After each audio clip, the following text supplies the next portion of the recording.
planning manager here in Community Development Department. The first 4 years I was with Albemarle County, I was the principal planner for transportation, and I've been doing that for most of my career. So I've got a little bit of background on this, and I'm going to walk you through generally the transportation chapter today. That's chapter 10 of the Albemarle County Comprehensive Plan.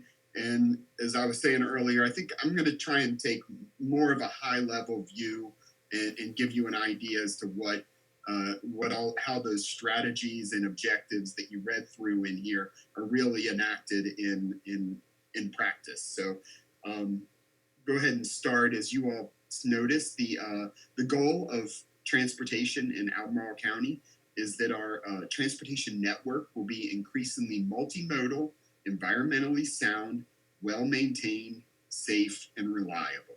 So that guides overall what we do with transportation. And I'm not going to get into a lot of detail either about the background of the comprehensive plan. I know you guys have been through a lot of these discussions, so I think you understand how it works with objectives and strategies and how we build off those. So I'll just get right into it with the beginning with objectives 1 and 2. And I would say that those two objectives really relate to how we do overall planning in Albemarle County for transportation resources. The first things that is referenced is VTrans, which is the state transportation plan. We participate, that gets updated approximately every 5 years or so, and we participate in that process. We attend meetings with state officials and try and make sure that what is recommended in there reflects what we would like to see in the county. In the pictures, the bottom picture that you see on this slide is actually a clip from the VTrans online portal, which has a web-based app that you can go in and look at a lot of the recommendations that were made in this most recent VTrans update. So we follow that. A lot of our funding flows through those recommendations, because when we make applications to get funding from the state for transportation projects, they look at that VTrans document and try and see, does this meet a VTrans need, a need that was identified in that state plan. So it's an important document for us in the county. The chapter goes on to talk about the Charlottesville-Albemarle Metropolitan Planning Organization. That is a regional body that Charlottesville and Albemarle participate in. There is a policy board that includes the elected officials, and then there's a technical committee, which I'm a part of, and there's also a Citizens Transportation Advisory Committee, and we all weigh in. There's a lot of different things that we do. We do small planning, small corridor plans with them, coordinate a lot of activities. But one of the primary things that we work on is the long-range transportation plan. That's updated every 5 years, and it makes recommendations for all the transportation improvements that we would like to see funded over that next period. It actually uses a modeling system where we put in all the inputs about transportation use, our roads, future population growth, future economic growth, and this model looks at that and tells us what roads that the model expects will be constrained in the future. So it uses a system that allows us to identify where we think the problems will occur related to congestion. But there's a lot of other factors that are looked at through there, including things like safety issues and our desires for where we want to see growth occur. So that is updated every 5 years, and we participate in that process. The Charlottesville-Albemarle MPO is actually housed out of the Thomas Jefferson Planning District Commission, and they also have a body that does rural planning for us. Then they, every 5 years approximately, release a rural transportation plan. As you noticed in there, the rural transportation improvements are really supposed to be more focused on safety as opposed to enabling new development and new growth. And that really is what we look at. We, through that rural transportation plan, we identify those areas in the county that have the highest safety needs based on crash severity and crash frequency. And then we try and come up with some recommendations to address those. Following the Albemarle County master plans, which make more specific recommendations than this comprehensive plan does on transportation improvements. As you were reading through this, I'm sure you noted there's no real, or there's very little recommendations in this chapter. Those recommendations for transportation improvements come in the master plans, which are much more detailed, and we try and keep those a little more updated. It also mentions the 6-year improvement program and the secondary 6-year improvement program. Those are really state documents that that list the projects that we have going on that have state or federal funding attached to them. It's not; those aren't actually planning documents themselves. What they do is they take the information that we have put in from all of these other plans, and then we apply for funding. And once they get funded, that's when they're put on that 6-year improvement program and 6-year improvement plan. So those two really are more reactive to other plans than plans themselves. And then it also mentions the maintenance of bridges and other roadways. The state has a program called the State of Good Repair, and that State of Good Repair program assesses all of our bridges in the county, assesses pavement conditions in the county, and it identifies the ones most in need of improvements and focuses money on those. A lot of what goes on in that State of Good Repair program isn't really within the purview of the county because it's the state trying to address their highest maintenance needs. They do always inform us of the projects they're trying to move forward, and we can weigh in on some factors of those, but that's really a state program that we follow. Objective 3 in the master plan is interesting because it focuses really on multimodalism generally. Following objectives after that, including 4, 8, 9, 10, and 11, all really address each of those specific modes that's generally addressed in Objective 3. So I'm not going to focus too much on Objective 3 necessarily. And 4 and 8 I'll follow up with because those are bike ped and transit, and those are really important factors that we look at. But I will go ahead and discuss now what's listed under objectives 9, 10, and 11. So objective 9 is to continue to implement travel demand management strategies. Travel demand management is really what we can do to try and reduce single occupancy vehicles. And there's a lot of different things that we work on with that. But that is primarily done through what the rideshare program, which is also does a lot of community education about alternative modes. But the rideshare program operates the park and rides. It promotes park and rides. It promotes the guaranteed ride home. So if you are commuting with someone else or taking a bus into work, then this program can guarantee you a ride home in an emergency, and they will pay for an Uber or a taxi, whatever you need, if that's the case. Objective 10 is to continue to support air transportation planning and participate in the Charlottesville-Albemarle Airport Authority. We do have representation on that airport authority, but to be honest with you, we don't work too closely with Charlottesville Regional Airport. If they need to make improvements, obviously they come to us with applications. We work with them on their master plans, and we're always trying to help them make sure that they can get people to the airport. There's a lot of talk now about us trying to connect them to transit better. So we do work with them a little bit, but really we let the regional airport do what they need to do. And then objective 11 is to continue to support rail service for passengers and freights. Once again, the county doesn't take a lot of active approaches to that. But we do work with the Department of Rail and Public Transit, and occasionally we work through the MPO on trying to improve some of these regional rail projects. I'd like to point out now that there's a couple things that have been high on our list that we've been working on that are moving forward.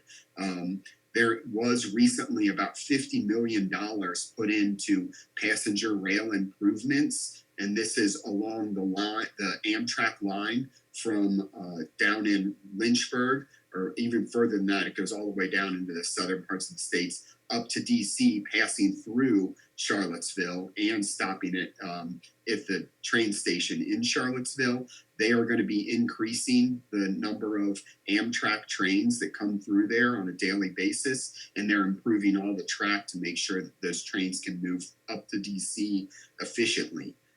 There's also another project, Transforming Rail in Virginia, that the Department of Rail and Public Transit is working on. And as part of that, they have actually purchased hundreds of miles of rail right-of-way from the railroad companies. The railroad companies have previously owned all of that rail right-of-way. The state now purchased that, including the CSX line that runs east-west through the county. And so that is now owned by the state. Buckingham Branch is a short line railroad that will continue to operate freight on there.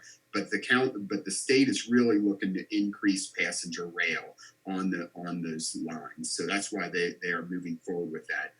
The program, the map that you see on there is just a sort of program highlights about that Transforming Rail in Virginia program, and you can find more information on that on Department of Rail and Public Transit's website. Now I'm going to go back to Objective 4. As I said, bike and pedestrian transportation is really a hot topic in Charlottesville and Albemarle in the region. We do a lot of work on that, and it's become a very important process that we move through in the county. The objective, of course, is just very general, to strengthen efforts to complete the transportation system and include access to pedestrian and bicycle facilities. With all approval of all new developments, we now require them to install sidewalks, pedestrian crossings, and bike facilities as appropriate. So all the new developments that we have, we work with those developers to require those, to ensure those are built. So that's a really great improvement from back in the day when so many of our older neighborhoods were built without sidewalks. And now we're having to go back and try and retrofit those. There is a regional bicycle and pedestrian committee that involves the city, the county, and UVA, and we work with the Thomas Jefferson Planning District Commission to really try and implement the projects that are recommended in the Jefferson Area Bicycle and Pedestrian Plan. That's a regional bicycle and pedestrian plan that the TJPDC and MPO put out for us, and we help them come up with that. And now we're working through that plan to try and find the projects that we want to implement. And they help us find funding for that and get the initial planning done. And so the ongoing project implementation, the county does actually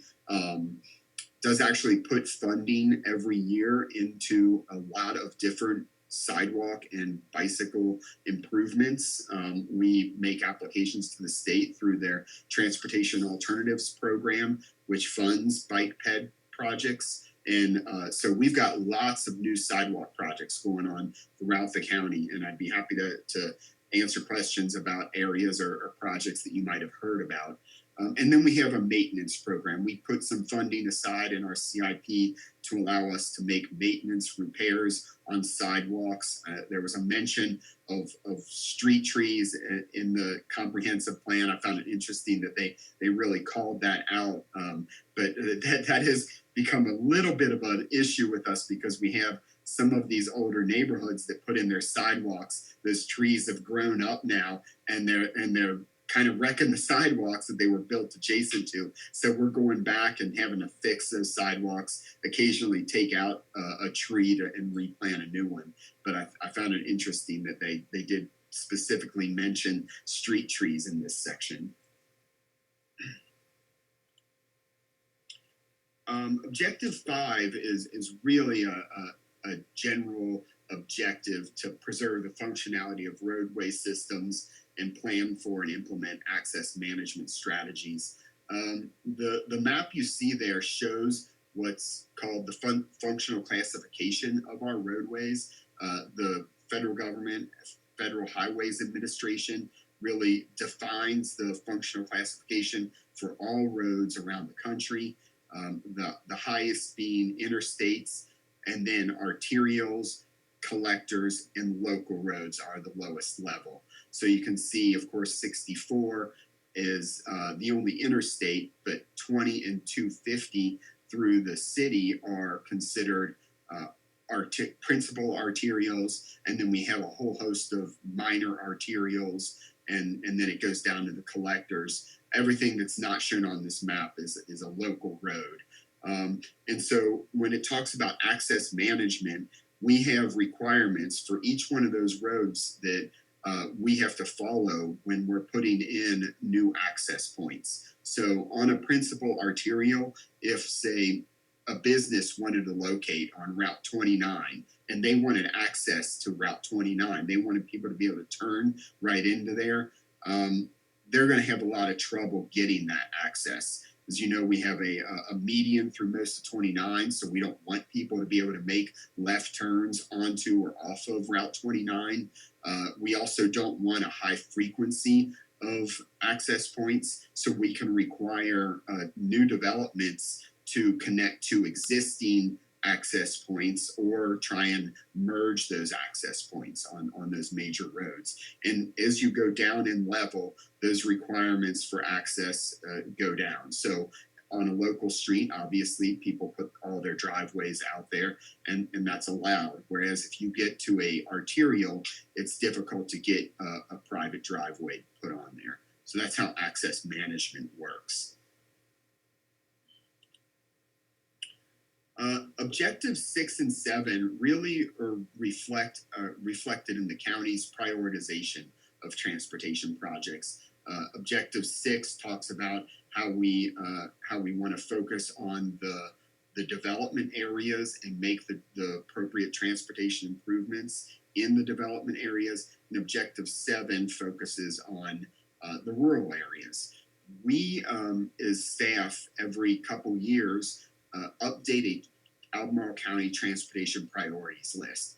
And that list is really all of the capital improvements that are recommended in our master plans, and also the rural transportation plan that I mentioned earlier. And it goes through a process of scoring those, ranking those projects based on a few factors. And those factors include land use, safety, congestion, economic development, and accessibility. And the way those factors are scored really weighs heavily on the development areas.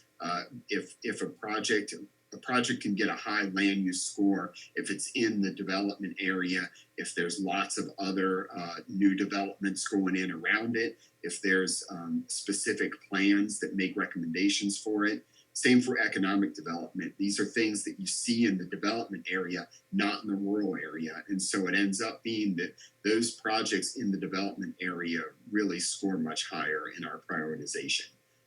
We also, as Sally mentioned, we have a lot of unpaved roads in the rural areas, and the chapter mentions a lot about that in Objective 6. We have a Albemarle County priority list for secondary road improvements, and it's focused on unpaved roads. So anyone in the county that lives on an unpaved road can call and request that they get their road put on this list of roads to be paved. And then we prioritize those based on the traffic levels and the safety issues that we've identified out there. And then as it moves through that list, we do maybe about 2 or 3 roads. We pave about 2 or 3 roads every year in the county, and it slowly moves up that list. But we do a lot of public input related to that as well. As Sally mentioned, a lot of communities don't want their roads paved. They like the rural aesthetic of them, and they also think that it reduces a lot of the cut through traffic, potential for development, which is true. I think that's a fact. But other people really want their roads paved to keep the dust down, to keep the maintenance up, and so we always let everyone on the road know if we're considering paving, and they can always give feedback. And when a final decision comes, the board member can decide whether or not they want to move forward with paving that road. Objective 8 is all about public transit, improving public transit service. This is another high priority in the county right now. A few years ago, we formed what's now known as the Regional Transit Partnership. This is based, once again, with the Thomas Jefferson Planning District Commission. They oversee that group, but it includes the transit providers, Albemarle County, City of Charlottesville, and when I say transit providers, I mean CAT, Jaunt, and University Transit Systems. Because they all have to operate as a system together. So they all take part in this regional transit partnership to try and make sure that we are addressing transit needs appropriately, that transit really works as a system throughout the county and the city and the university, and we need to make sure those things work together well. We have a lot of bus stop improvements going on around the county. We nowadays require developers to put in bus stops if they're on bus lines when they're building new developments. You can see a picture of one there in the center that was recently built out on Rio Road with a nice shelter and bench that's served by CAT. And we are undergoing a lot of transportation studies right now. As a matter of fact, we just kicked one off that's going to reevaluate transit all along 29 from the city all the way up to the airport approximately, and try and figure out how we can improve transit service up and down 29.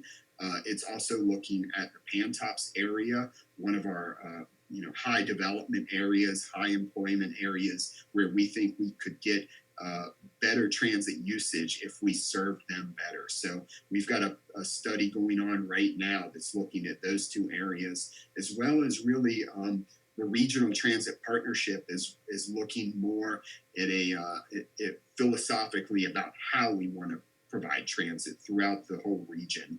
So there's a third study going on related to that that's led by the Regional Transit Partnership. And that's really all I had for my presentation. I'm happy to go into any more detail, answer any questions you have, or talk about specific projects if there's something you'd like to.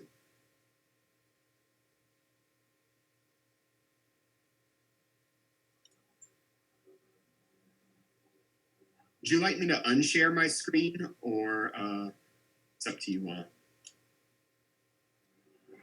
Doesn't matter. I have a question, and I don't care if I'm small or big on people's screens, because I'm really concerned about this thing about public transit. Given the need to really decrease automobile emissions and improve the environment, so much of the focus on transit has been in the urban core, the development area, the city's relationships to that close-in area. But as there's more and more development up 29, and now with Berkmar, I live in the north end of the county. So I do, prejudice in favor of improving things up here. You talked about transit to the airport. I mean, if there are any that specifically are going on, I'd like to know, because I think a lot of us, if there were options to use transit, public transit, some of the time, if there are places to park, I know it says there's a park and ride station at Forest Lakes North. I have to tell you, I had no idea about that till I read the plan last night. And so it's not, it's not publicized for people who live in Forest Lakes. I also don't know what people connect to because there's no bus to Forest Lake, so you can park and ride, but what can you ride? So if you just talk a little more about what's going on and where you see that going.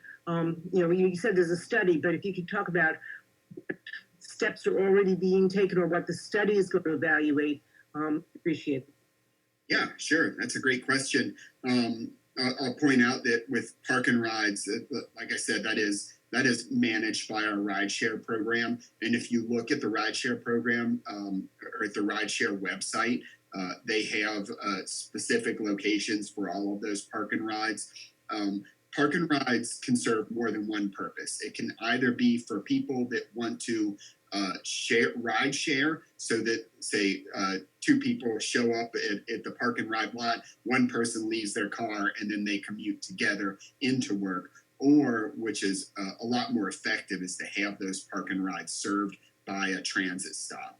And we're trying to make sure that all of our park and rides do get served by transit. Right now, the only service that we have up in that area for transit is the 29 Express that's operated out of John. It doesn't have a high frequency right now, but that's one of the things that we want to look at. So with the transit plan that we're working on right now, what they're going to do is they're going to collect information about density of jobs, density of populations, and try and identify how we could better route transit through there and at about what frequency it would be supported to bring people, a lot of, I think, obviously there'll be some interconnections within the Hollymead Forest Lakes area, but primarily I think the focus is going to be on how we can get people from up there down into the Charlottesville area to connect them to all the jobs at UVA,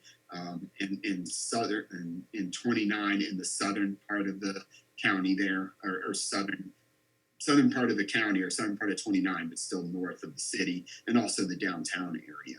So that's really what that 29 transit plan is focused on. I hope we can get some good information out to the public on that. There will be feedback opportunities, so keep your eye open. I hope that we can get to you.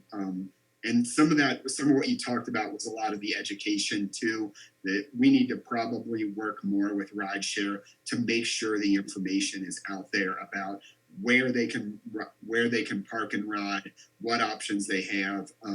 John also has on-demand service that folks can pay for, and we're trying to expand on demand so that if you're not on a route that a transit bus goes by, you have that other option to be able to take on-demand transit. Yeah, I don't know. I mean, it probably is working with rideshare. I mean, I think the network of communication that exists is not being used, like homeowners associations and the next door networks and things like that, to let people know. And also, if a homeowners association can put together a group of people who could commute together, that may be a way to network existing groups into the system. And the other thing I just want to throw out is when you look at frequency, also look at hours, because usually the public transit is concentrated on the, what I call the early morning commute and late afternoon commute. But if you don't have a 9-to-5 job, it really doesn't serve well. So. Yeah, absolutely. Those are good points. I think a lot of rideshare, usually they go more to the destination model, where they go to large businesses and say, hey, can we try and get some people that are all coming here from generally the same area to find a way to ride together? But it's a good point that they should maybe go to neighborhood associations and say, hey, you all are coming from generally the same area. Are you going to generally the same place? And maybe there's an opportunity for rideshare. So that's a good point. I'll bring that up in rideshare.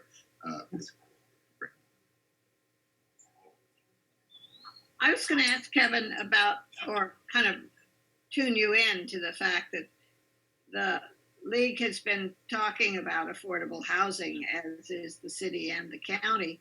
And transportation is such a crucial part of making a place that you can live into a place that you can afford to live.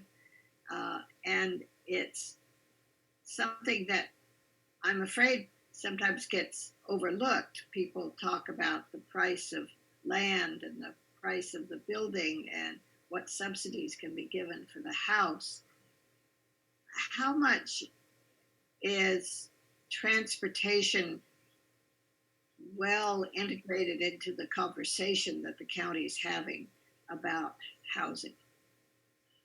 I think it's growing. I do work a lot with our housing developer or our housing program manager, and this is something that we see as very important when we get large developments that have a lot of affordable housing components. We try and work with them to make sure they are addressing primarily transit, but also pedestrian and bike needs. This was a big question that just came up, as you all might have heard recently.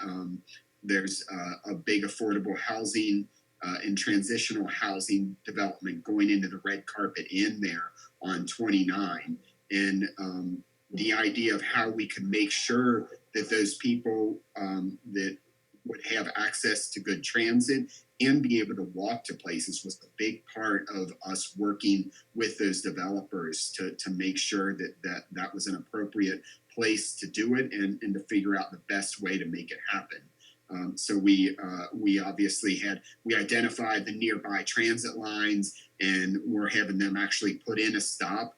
And that goes to the transit planning piece of it as well, where as part of this, the 29 transit plan that we're doing, we're going to look and try and identify those areas where there are high concentrations of lower income people and affordable housing, and those become areas that we strive harder to serve with transit. So that becomes a factor when we're trying to determine where we should be sending transit, is to try and find those people that are more transit dependent. As we're working through that. But it is an important conversation that I think has been overlooked in the past, but we're definitely trying to step up and do a little bit more about. That'd be good. Carol, did you want to go? You're muted. My question related to roundabouts. I really like the roundabout on Earlysville Road up near the airport. And I noticed that Fluvanna County has a lot, well, 2 or 3, fairly close together that are very convenient in navigating an area in Fluvanna County. I'm very interested in seeing a roundabout in the Avon Street extended area. So could you comment on what goes into the criteria that you have for when you would use a traffic signal or a roundabout? We don't have many in Albemarle County. Yeah, you're going to see a lot more soon. We actually have a whole bunch that are funded and starting development right now. We just recently got one in the southern part of Albemarle County. As a matter of fact, we got one funded at the at Route 20 and Route 53, where the Thomas Jefferson Parkway. Oh, that's a great idea. PPCC. So we got one funded for there, and I will caveat this with these. This is state funding through the Smart Scale program that we got, and when they fund something, they fund it a few years out. So you're not going to see that roundabout within the next couple years, but it is fully funded, and we're going to start moving towards constructing that. So there's one there at Route 53 and Route 20. We've also got another one approved right at Old Lynchburg and 5th Street, where the county office building is there on 5th Street. So we've got one going in there. There's actually one that is going to be under construction any day now, up on 20 North, where Prophet Road hits Route 20, a rural area roundabout. There's a lot of traffic that goes through there because some people use that to cut from, say, Pantops up to North 29 area. So a roundabout there, and a roundabout at Route 151 and 250 out near Nelson County. Those are all funded already. We've got a bunch more planned, and I would say that when it comes to looking at roundabouts, um, we're I don't see the county putting in new traffic signals at all anymore. I think from now on, when we see an intersection that is going to have the types of volumes that you would typically in the past have seen a signal for, we're going to recommend that they put in a roundabout.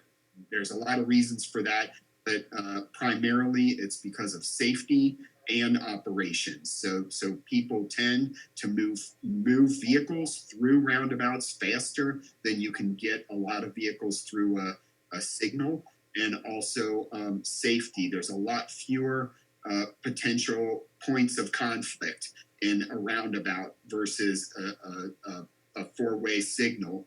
And also when you do have accidents in a roundabout, they tend to always be at slower speeds, and they tend not to be T-bone or head-on crashes. They may be little side swipes, so it improves safety greatly with that, and it can also accommodate pedestrians and bikes a lot better because we can put protected islands in the middle of different travelways so that people only have to say look one direction if they're crossing. They only have to look one direction at a time. They don't have to see, be aware of vehicles coming from all different directions. So I'd say that you're going to start seeing a lot more roundabouts. And then when it comes to replacing signals, the existing signals with roundabouts, when we identify intersections that are problematic, those are ones that we're going to once again look to probably replace those with a roundabout as opposed to a signalized intersection. Yeah, thank you. Sure. That answers my question thoroughly. Mm-hmm. Yes, Ms. Bender. Kevin, you've mentioned that there's increased regional planning. I guess before I ask, does anyone else have a question? Because I already had one.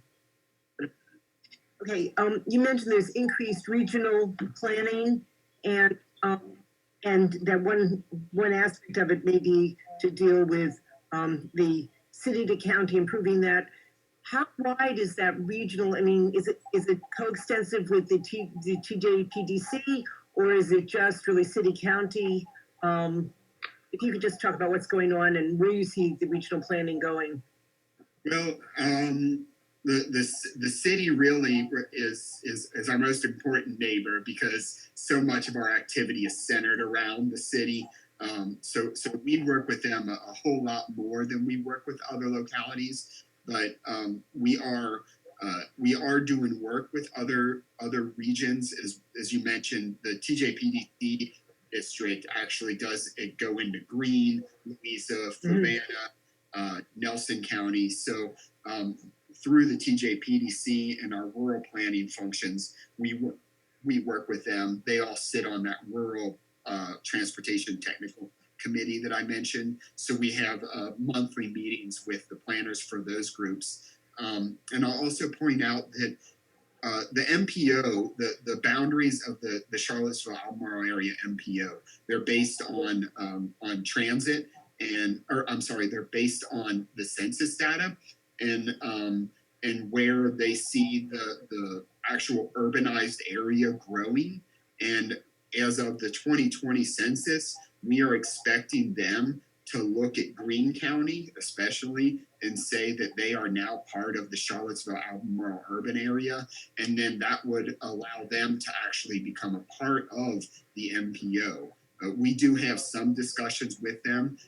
We are currently working on a 29 corridor plan separate from the 29 transit plan, a 29 corridor plan that'll look at everything, including transit, but also the operations of intersections and the main line of 29 through Greene County, through the southern part of Greene County and the northern part of Albemarle County to look at improvements. So we're on a committee with them for that. We are coordinating with them in the transit areas. They have attended some of our regional transit partnership meetings, and Jaunt now provides transit service within Greene County. Greene County Transit is now run by Jaunt. So because of that, we're going to be working a lot more with them on transit, and hopefully we can get them connected into the whole the transit system. We, with Nelson County a little bit, but between the urbanized areas of Albemarle and Charlottesville, there's still a lot of rural between us and Nelson and between us and Fluvanna and Louisa. So I don't think we quite coordinate with them as much, but as population grows, we have to. Well, I'm glad to hear about green, especially because so much of I live, as I said, up in the northern part of Albemarle, and there's so much more traffic now going up 743 and 29 into Green from south of Earlysville, from the city, I think.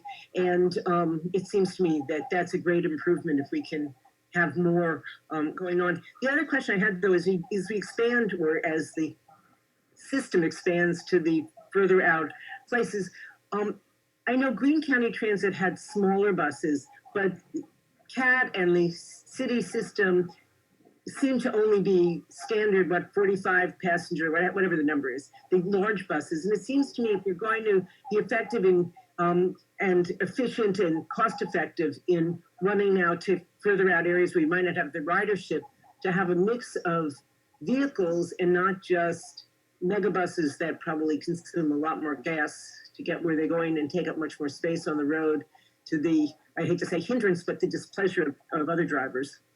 Yeah, I absolutely agree. I think over the next few years we'll start to see. CAT's already started in investing in smaller buses.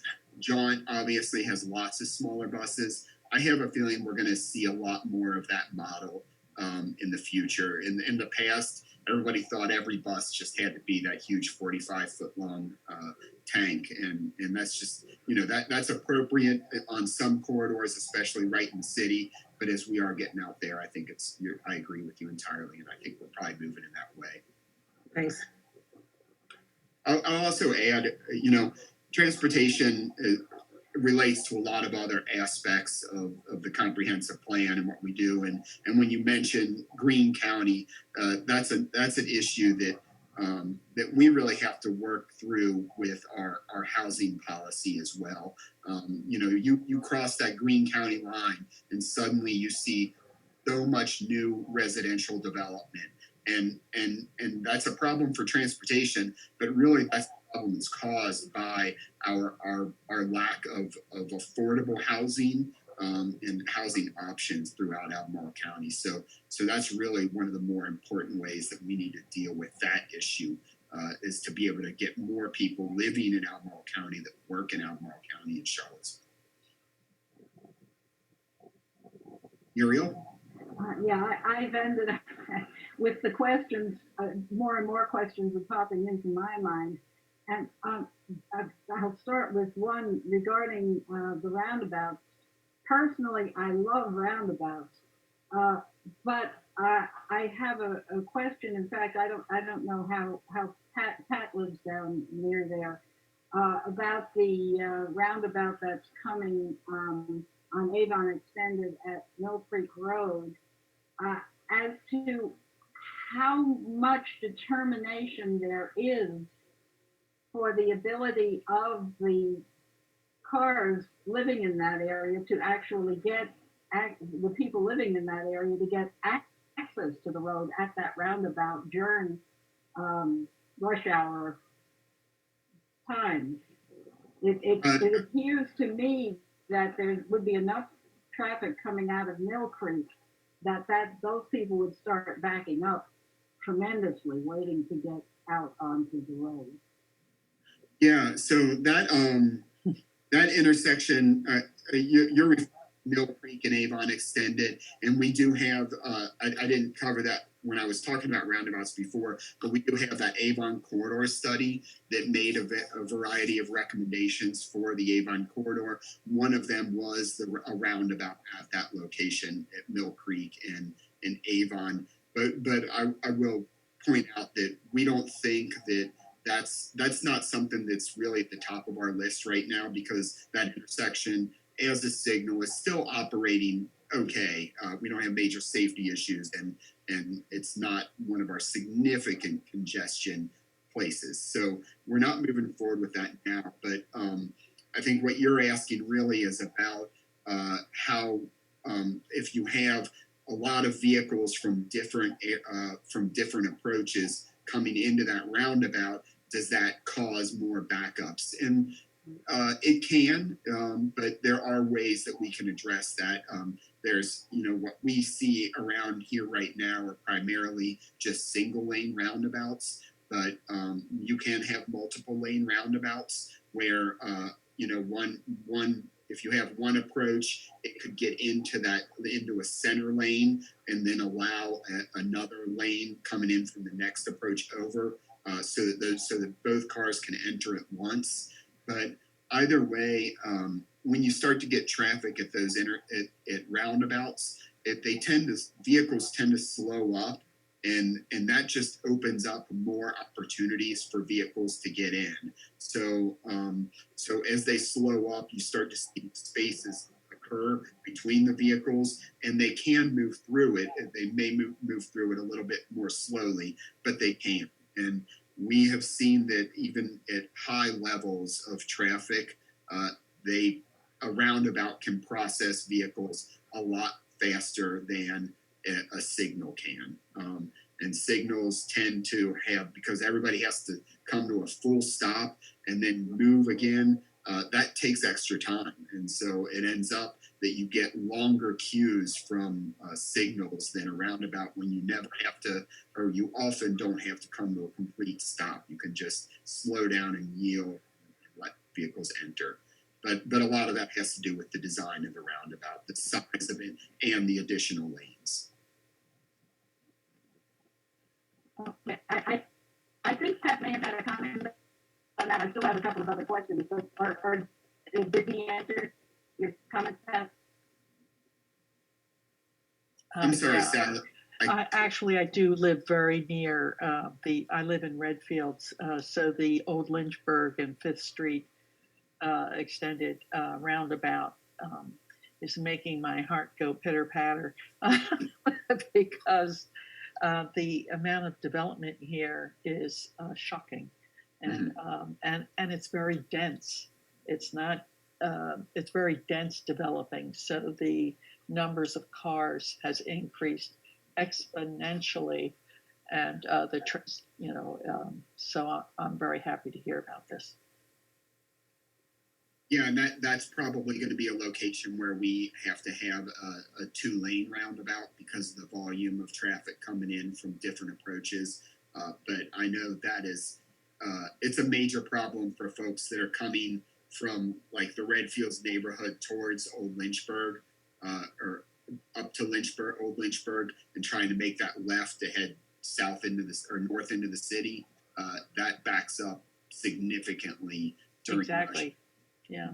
And this will help move that through a lot better. And you're right, we've noticed that while the southern development area, the southern neighborhoods may not have the raw numbers of new housing that's occurring, what they do have is very dense, and the area that they're building in isn't as big. So So you're right there. That is a big growth area for us, and we've got a lot of projects that we're talking about out there.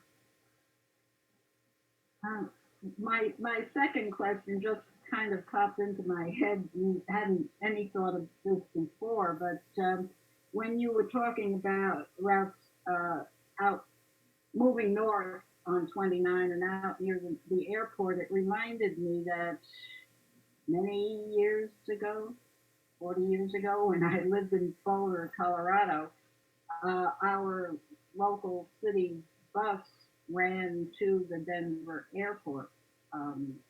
So it was extremely easy to get to and from the airport and cheap.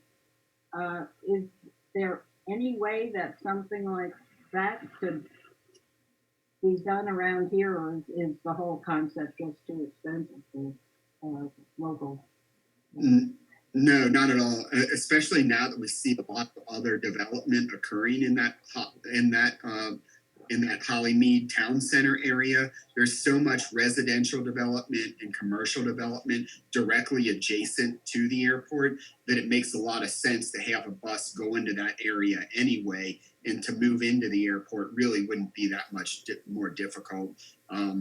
It's funny. We have approached the airport about getting a bus to them before, and the airport isn't thrilled with the idea because they make a lot of money off their parking. But I think now that they are starting to reach limits on their parking, I think they're starting to be a little more willing to work with us on that. And if you may also know that the UVA Research Park that's now called North Fork is really starting to develop a lot more. We're getting a lot of more jobs up there. That's directly adjacent to the airport. So I have a feeling that we're going to have buses going right by there. It makes sense to go ahead and have them go into the airport. And I lived and worked in Boulder, Denver for a long time myself. And I worked on fast tracks out there. And now you can go from Boulder to the airport on a light rail and commuter rail. You don't have to take a bus. It's amazing. Oh, wow. Fantastic. Yeah. Yeah, and then if there's any updating in planning or some sort of creative visioning about my big complaint about getting around in the Charlottesville area, the distance, I could walk from one end of Charlottesville or the urban ring to the other awfully easily, but you can't cross the road. And I just don't know any answer. This is a problem that's been occurring for decades. But is there anything that's being thought of as some sort of creative answer to this? And I'm thinking almost of mini transit on demand that just drove people from one side of the road to the other. We have electric scooters now. Yeah, I think there's opportunity for that for shorter distances. We actually, I don't know if you all followed this as well, but we had a pilot program out in Crozet not long ago with an autonomous transit vehicle. Perrone Robotics, which is a local Albemarle startup, is doing really well with autonomous vehicles. And we had this pilot program running in Crozet, and it really was just a small little connector bus. It was in a long, basically a glorified golf cart, but it was run by an automated vehicle system. So it would just run in little circles around different parts of Crozet. I think that's something that we see, and the way we see a lot of transportation going in the future is to have some of these like small electric vehicles that can be autonomous, that can cover short distances. But we also, I joke about the scooters, but they are a way that helps a lot of people cover short distances without having to get into cars. But we also have the same company that runs the electric scooter program also offers electric bikes. I think that's going to be something that we see a lot more in the area is electric bikes being able to get people around short distances. And then when it comes to like crossing major roads, that's just something that we need to work on as a county and focus more projects into putting safe pedestrian crossings in. Making sure that they have high visibility crosswalks, that we have signalized crosswalks, and where appropriate have off-grade crosswalks. One of the big projects that we just got approved, hydraulic, will put in a new bridge over 29 between Stonefield and the areas in the city there. So And that's going to actually, it's going to connect transit stations on both sides as well. So not only can you, will you be able to go from one side to the other to shop, but if you're taking transit on 29, which we hope to expand, then it would be able to stop there. And then on your way back, you would go to the other side and take it north or south, whichever direction you're going. So trying to improve crosswalks is something that's maybe a little bit overlooked in our pedestrian planning, but definitely an important factor that we need to look at. Yeah, just one comment on that as a many decade walker. Also make sure that whoever plans the crosswalk actually tries to use it before it's installed. I know when I lived in Northern Virginia, our goal was, well, we ignored the crosswalks completely, and we got to the high point on the road so that we could look in both directions and get to the center median and then get across. And none of this try to cross at the intersection where the crosswalk was, because your right turners would run over you right away. And I always get the feeling that the people who plan these crosswalks never have tried to use one or never have tried to cross one of these streets.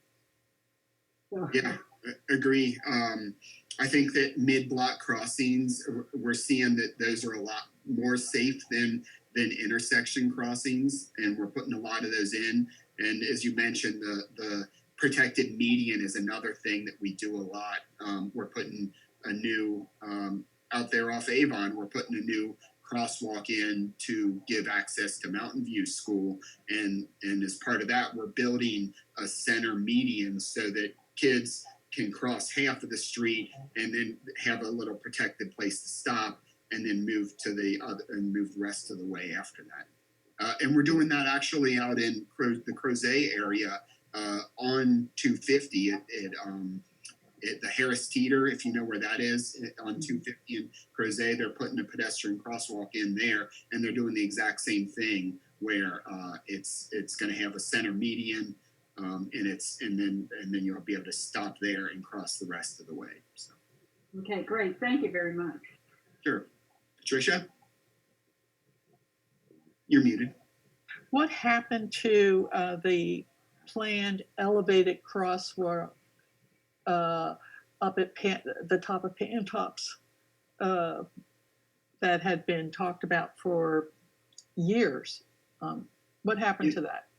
Yeah, nothing's really happened to it. It just had never really gone beyond the idea stage.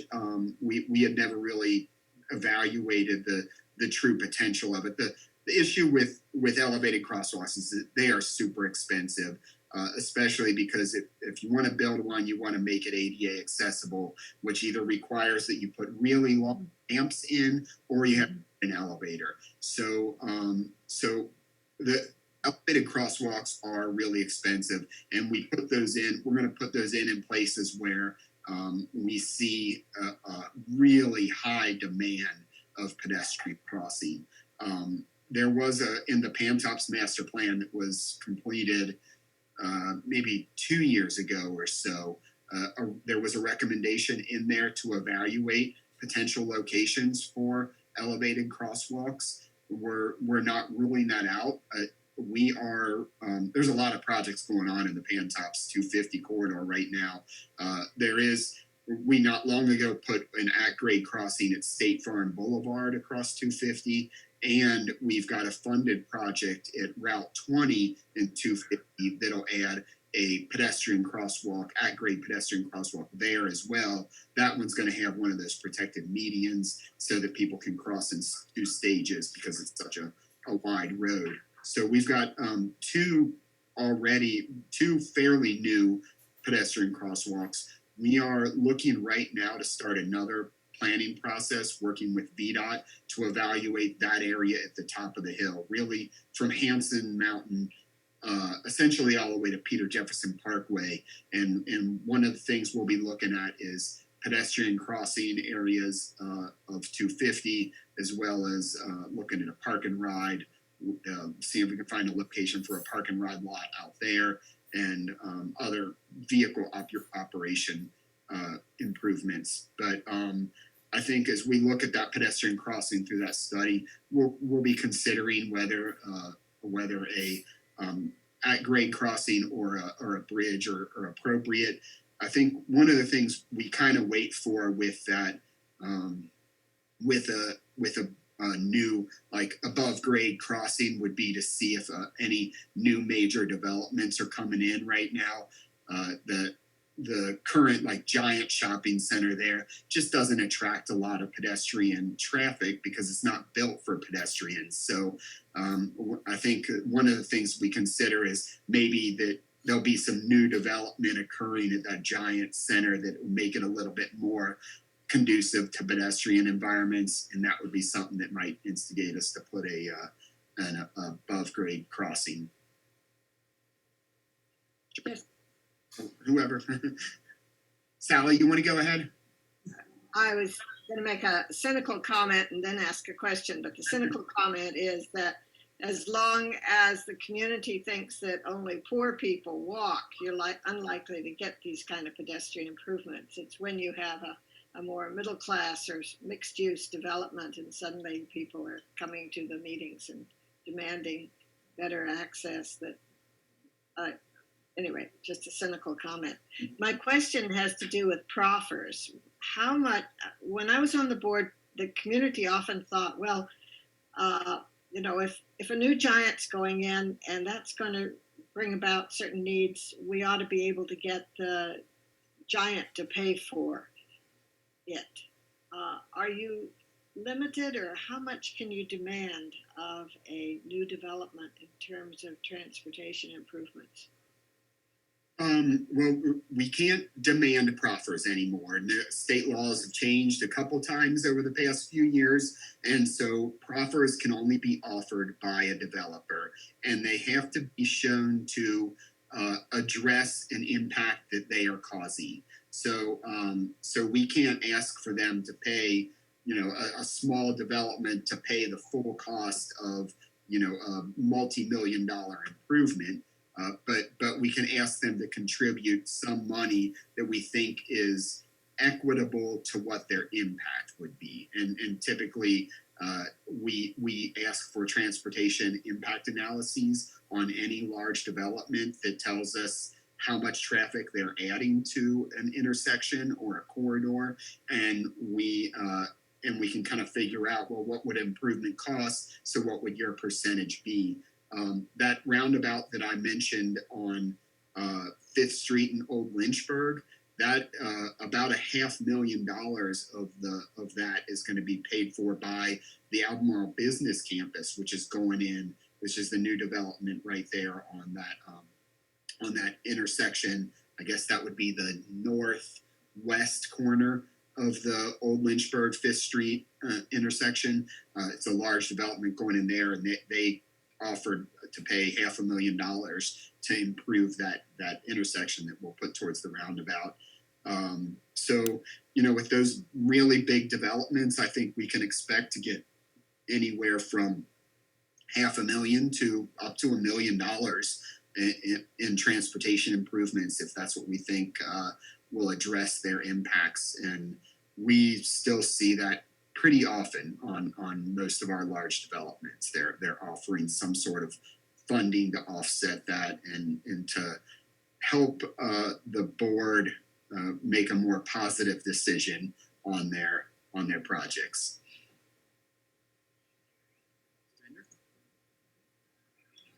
Kevin, you mentioned the above grade crossing at Hydraulic. Are we to conclude there's no further discussion of any other kind of traffic improvement there? Because I know in the Rio overpass was being considered, there was also discussion of some kind of underpass situation at Hydraulic. And it was fairly controversial, especially because it's a city-county area. So if you could just address that and explain a little bit more about where this pedestrian overpass or above grade crossing will be, I'd appreciate it. The other thing is, you mentioned in one of the points about overall traffic, about trucks, but nowhere in the plan is there really a discussion about truck traffic and how trucks are evaluated, or what's being done to, I don't know, maybe control which roads trucks can use. So if you can talk about that briefly, I'd appreciate it. Sure. So hydraulic, that was another process following the Rio 29 plan that resulted in the interchange there. We moved on to that next project. There was some funding that we had for planning for the hydraulic 29 intersection, and we had a very large planning process that involved the state, the city, the county, and a lot of other stakeholders in the area. And a number of recommendations were made, and one of them did include a separated grade crossing similar to Rio. Actually, the recommendation was the opposite of Rio, where hydraulic was going to go under and 29 would go over. So they have this a recommendation for that, along with a variety of others, and we applied for state funding for it. But the cost was so high. When the state funds things in Smart Scale, it's based on a cost benefit analysis essentially, and the cost was so high for that it failed miserably in the Smart Scale program. So we went back over 2 years and reevaluated that whole intersection and tried to come up with more short or not short term, but lower cost improvements. And the result of that was a series of improvements that we made an application for in Smart Scale this previous round, and it was funded. And those included the pedestrian crossing that I just mentioned, which is located just a little north of the intersection there.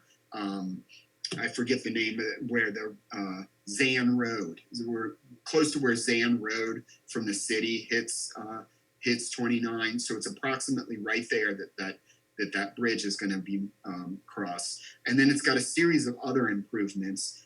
One of those is a roundabout at Hillsdale and Hydraulic in the city, right in front of the Whole Foods there. So they're going to put a roundabout there, and then they're going to close Hydraulic to left turns. So you will no longer be able to make a left turn from Hydraulic onto 29. You'll be able to make left turns from 29 onto Hydraulic in both directions, but they're going to remove those left turns. The reason being that there's not a lot of vehicles that make that movement, and they found that they can get people to where they want to go different ways. And by removing those left turns, it reduces a whole signal phase in the signals at that intersection. So you're going to be able to get more vehicles through on 29 in any one signal, and on Hydraulic when they're crossing 29. So they're going to remove that left turn signal phase for vehicles from Hydraulic onto 29. If you're coming from the county side, like Stonefield, and you want to cross over into the city, you want to make a left from there and head north on 29. Well, obviously you could make a turn onto like District and go through Stonefield and come out at one of the signals on north, or you could go through the intersection, go around the roundabout that they're going to construct, and come up and make a right turn. But like I said, not a lot of vehicles make that movement, so we don't think it's going to be a major delay. If you're going the other way and you want to make a left, they're going to put a break in 29 north of there so that you can make a right, what they call an R-cut or a restricted crossing U-turn, where you make a right onto 29 north, and then you make a U-turn and you head south and go through there. As well as the fact that you can also get to a lot of those businesses by staying on 250 or getting on 250 and using the interchange at the 250 bypass in 29, as opposed to going through the Hydraulic one. So that was another one of those improvements that was part of that package that replaced the separated grade interchange. And then there's a few other various things that they're doing as part of that. Some improvements down by Angus as well. So that's what happened to that project. It was just reformulated into a bunch of smaller ones. and regarding the truck question, yeah, we, you know, it's a difficult question. We would like to see truckers stay on those major roads like 29 and 64 to get through the communities and get where they need. Unfortunately, especially with the advent of wayfinding devices, truckers have found different ways to take more rural roads and more local roads to get to where they need to go. We do what we can to discourage that, but we don't really have, aside from enforcing a truck restriction on some roads, which we do. We there's no through trucks on a number of roads throughout the county. We don't really have a good way of dealing with that. And unfortunately, every time we do bring up that question of restricting trucks on local roads, the trucking industry has a pretty big lobby. And because they're so important to the economy, it's hard to get people to support reducing through trucks. But we can do little things, design ways to try and get them to stay on the more major roads. But that's really the best we have.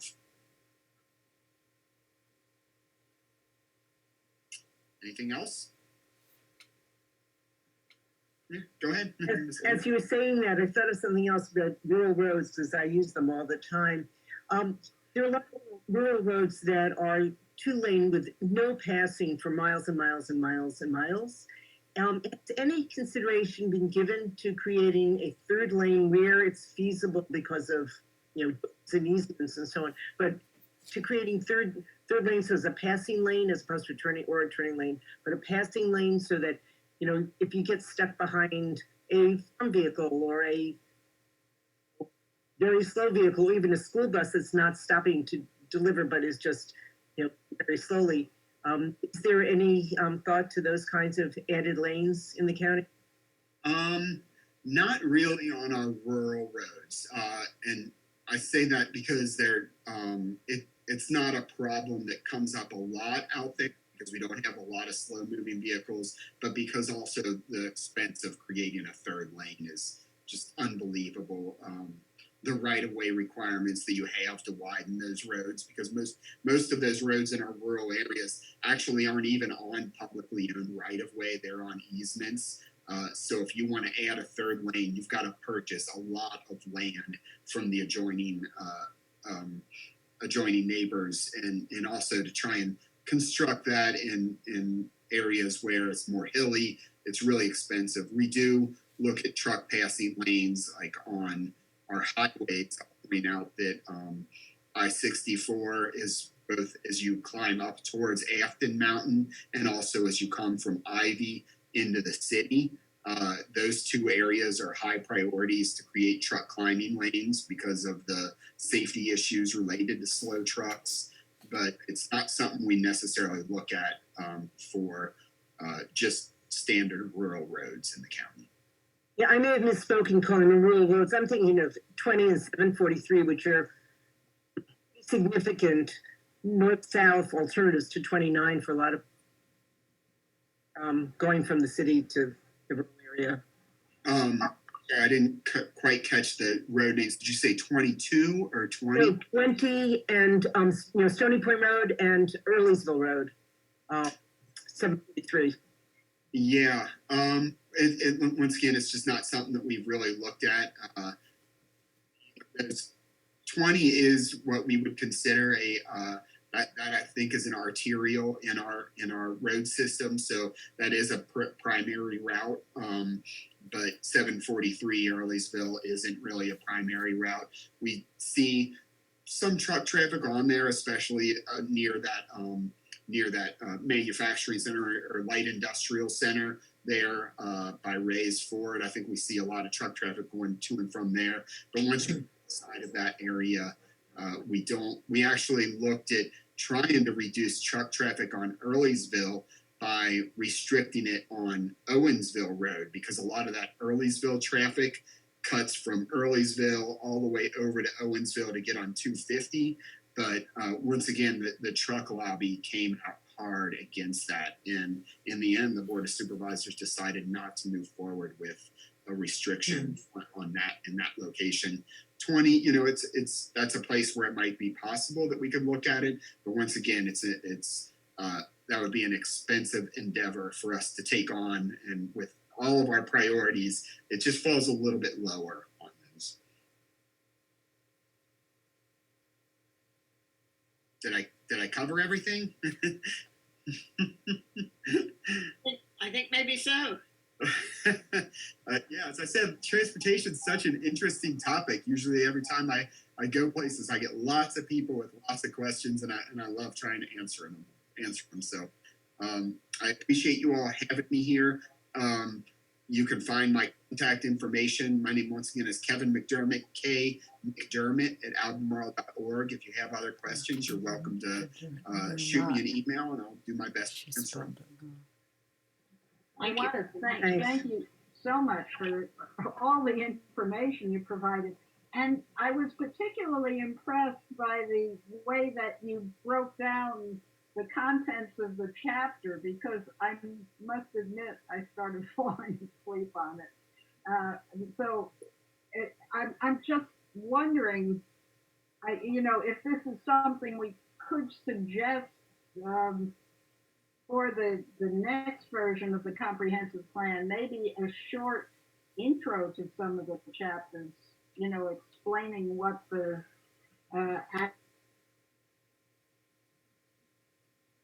Yeah, sorry, you cut off there a little bit of it, but I think I got your point, and I agree entirely. Our current master plan is a little dated, I would say, and it is heavy on the language and probably unnecessarily heavy on that. I think we can probably get our points across and much more succinctly, and we are looking at updating our master plan right now. And transportation is one area that I think we're going to focus on. I think that we can cover this stuff with a lot more succinctly, and maybe get into some more of the details of what really matters with transportation for us, how we're doing that multimodal planning. So I hope we can. I don't know if you all have seen like the Pantops master plan that we just did a few years ago. And if you follow the Crozet master plan process that we're working on right now, our planning documents are getting much thinner these days. They're more reliant on mapping and on succinct words. So hopefully we can achieve that with the next comprehensive plan update as well. Kevin, I can't resist from your final comment there, pointing out that it was League of Women Voter who got elected to the Board of Supervisors and took it upon herself to make sure that the comprehensive plan was small enough to be printed in the newspaper on a single piece of paper, how they fold papers. But anyway, so pretty big, but one single sheet of paper to hold the whole comprehensive plan. And she succeeded in that. So the league's all with you if you want to make things shorter and simpler. Wonderful. But thank you again for coming. My pleasure. Thank you all for listening. Thank you very much. Very helpful to us. Thank you. Thank you. Have a great day. You too.